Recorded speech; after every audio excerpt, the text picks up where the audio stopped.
नमस्कार। चिंतन मनन की इस श्रृंखला में प्रस्तुत है आज का चिंतन। जिस ईश्वर के हमारे ऊपर अनंत उपकार हैं उसको हजार बार भी यदि प्रतिदिन सराहा जाए तो कम है। नाम जप या ईश्वर स्मरण का एक बड़ा प्रयोजन हमारी कृतज्ञता वृत्ति का विकास करना भी है। यह मनोवृत्ति संसार में जितनी ही अधिक बढ़ेगी उतना ही सद्भाव एवं सहयोग बढ़ेगा। परस्पर एक दूसरे का सम्मान करेंगे और सुखी रहेंगे। व्यक्ति और समाज के लिए परम श्रेयस्कर इस कृतज्ञता की सद्वृत्ति का उपासना द्वारा संसार में अभिवर्धन ही होता है। परमात्मा का ध्यान करते हुए उपासक को एक समग्र सुविकसित परम पुरुष की कल्पना करनी होती है। राम, कृष्ण, शिव, सरस्वती, दुर्गा, गायत्री आदि के रूप में हम एक सर्वांग पूर्ण सर्व सद्गुण संपन्न व्यक्तित्व का ध्यान करते हैं, उसे अपना इष्ट मानते हैं। जिसका भी हम तन्मयतापूर्वक ध्यान करेंगे उसके अनुरूप हमारा व्यक्तित्व भी बनता चलेगा। एक परिपूर्ण समस्त सद्गुणों और सत्वृत्तियों से सुसंपन्न व्यक्तित्व के रूप में परमेश्वर का जब ध्यान किया जाता है, उसको अपने में और अपने को उसमें देखने का अभ्यास किया जाता है, तो उसका परिणाम यह होता है कि उस इष्ट देव की विशेषताएं अपने भीतर बीज रूप से विकसित हों और आगे चलकर वे मूर्तिमान बन जाए। आत्म विकास की दृष्टि से यह इष्ट देव के ध्यान वाली प्रक्रिया बहुत ही उत्तम है। उपासना द्वारा आत्मा पर चढ़े हुए आवरण हटते हैं और वह राख हटाए हुए अंगारे की तरह अपने शुद्ध स्वरूप में प्रकट होती है। उपासना मनुष्य के आत्म विकास का महत्वपूर्ण माध्यम है। विश्व में स्थायी शांति की स्थापना जिन आधारों पर संभव है उसमें आस्तिकता सर्वप्रधान है। संसार में जितने कुकर्म पनपेंगे उतने ही दुख भी बढ़ते रहेंगे। इसलिए हमें शांति की स्थापना करनी है तो कुकर्मों को हटाना पड़ेगा। कुकर्मों को मिटाने के लिए कुविचारों पर प्रहार करना आवश्यक है, जो कुकर्मों के उत्पादक हैं। कुविचारों पर अंकुश रखना किसी आंतरिक एवं भावनात्मक आधार पर ही संभव है। ईश्वर की सर्वज्ञता एवं निष्पक्ष न्यायप्रियता की खास बात जब तक मन में न जमेगी तब तक और किसी आधार पर मानसिक दुर्भावना को रोका न जा सकेगा। कर्मफल, स्वर्ग, नरक, परलोक, पुनर्जन्म पर जिसका विश्वास है वही कुमार्ग पर चलते हुए हिचकेगा। जिसका अंतःकरण कुमार्ग पर चलने से रोकता है, केवल वही कुमार्गों से बच सकता है। आंतरिक अंकुश ही महत्वपूर्ण है। सत्कर्म का कोई तात्कालिक प्रत्यक्ष लाभ न मिले या उस मार्ग में कष्ट उठाना पड़े तो भी आस्तिक विचार वह आदमी की यह सोचकर संतोष कर सकता है कि सर्वज्ञ ईश्वर की न्यायशीलता निश्चित है, तो आज न सही कल मेरे सत्कर्म का फल मिलेगा। पर यदि किसी को ईश्वर पर आस्था न हुई, कर्म फल के बारे में संदेह रहा, तो फिर सत्कर्म के लिए कष्ट उठाना या त्याग करना निश्चय ही कठिन हो जाएगा। सामूहिक भर्त्सना, राजदंड और समाज निष्ठा, यह तीनों ही बातें अच्छी हैं और इन तीनों की उपयोगिता भी है, पर मनुष्य के आंतरिक स्तर को सद्विचारों से ओतप्रोत रखने एवं सत्कर्मों के लिए कुछ भी कष्ट उठाने की सुदृढ़ प्रेरणा इसमें नहीं है। यह तो ईश्वर निष्ठा में ही है। ईश्वर विश्वास ही एकमात्र वह उपाय रह जाता है जो सद्वृत्तियों को किसी नीति के रूप में नहीं वरन मानव जीवन की मूलभूत आधारशिला मानकर हृदयंगम करने के लिए प्रेरणा दे सकती है। धर्म और कर्तव्य पालन आस्तिकता की दो भुजाएं हैं। सच्चे ईश्वर विश्वासी के लिए यह आवश्यक है कि वह अपनी धर्मशीलता और कर्तव्यपरायणता के आधार पर परमात्मा को प्रसन्न करे, सब प्राणियों में परमात्मा की ज्योति देखे और सबके साथ शिष्टता, सज्जनता एवं सद्हृदय का व्यवहार करे। पाप का दंड मिलने और पुण्य का पुरस्कार प्राप्त होने की मान्यता उसके धैर्य को कायम रख सकती है।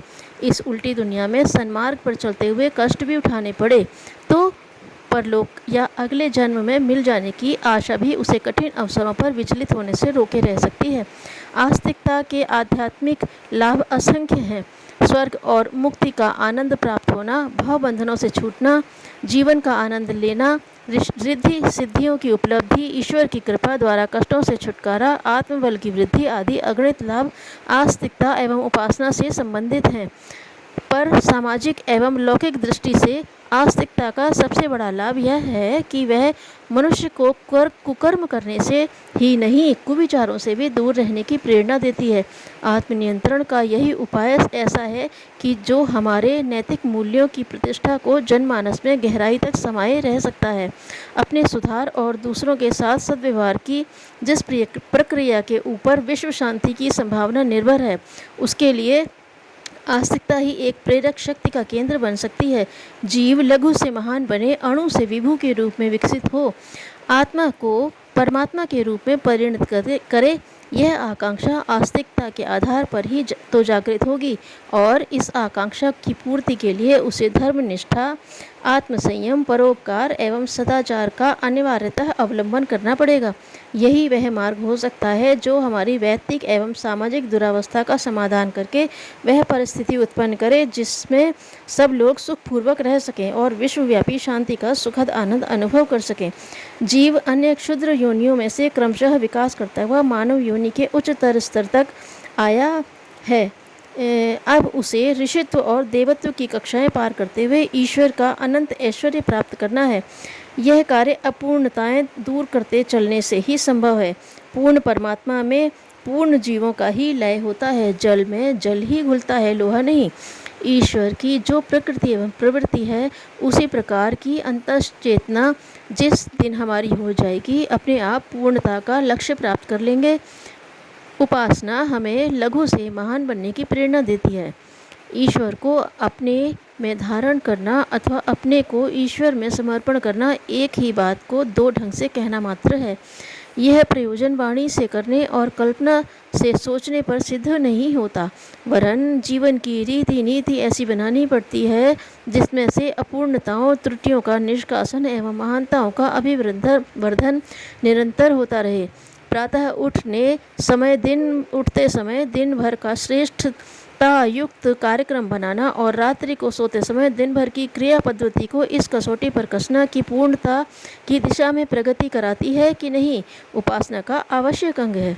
भजन की तरह यह आत्मनिरीक्षण, आत्मचिंतन एवं आत्मविकास का हृदय मंथन उपासना का अनिवार्य अंग है।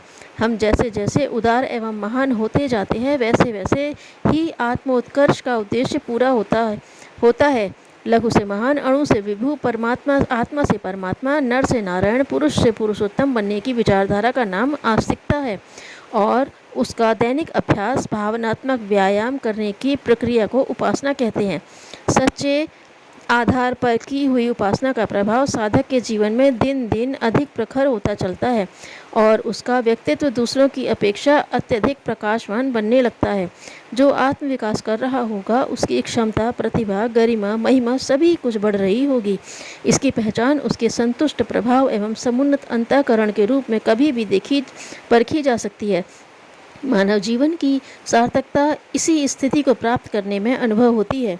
आज लाखों करोड़ों तथा कथित आस्तिक एवं उपासक दृष्टिगोचर होते हैं, पर उनका दृष्टिकोण गलत होने के कारण चिरकाल तक जप तप करते रहने पर भी कोई लाभ या प्रभाव दिखाई नहीं पड़ता। जिसका यह लोक उज्ज्वल नहीं, जिसको आज प्रसन्नता नहीं, उसे मरने के बाद स्वर्गीय आनंद मिलेगा, यह कल्पना सर्वथा असत्य है।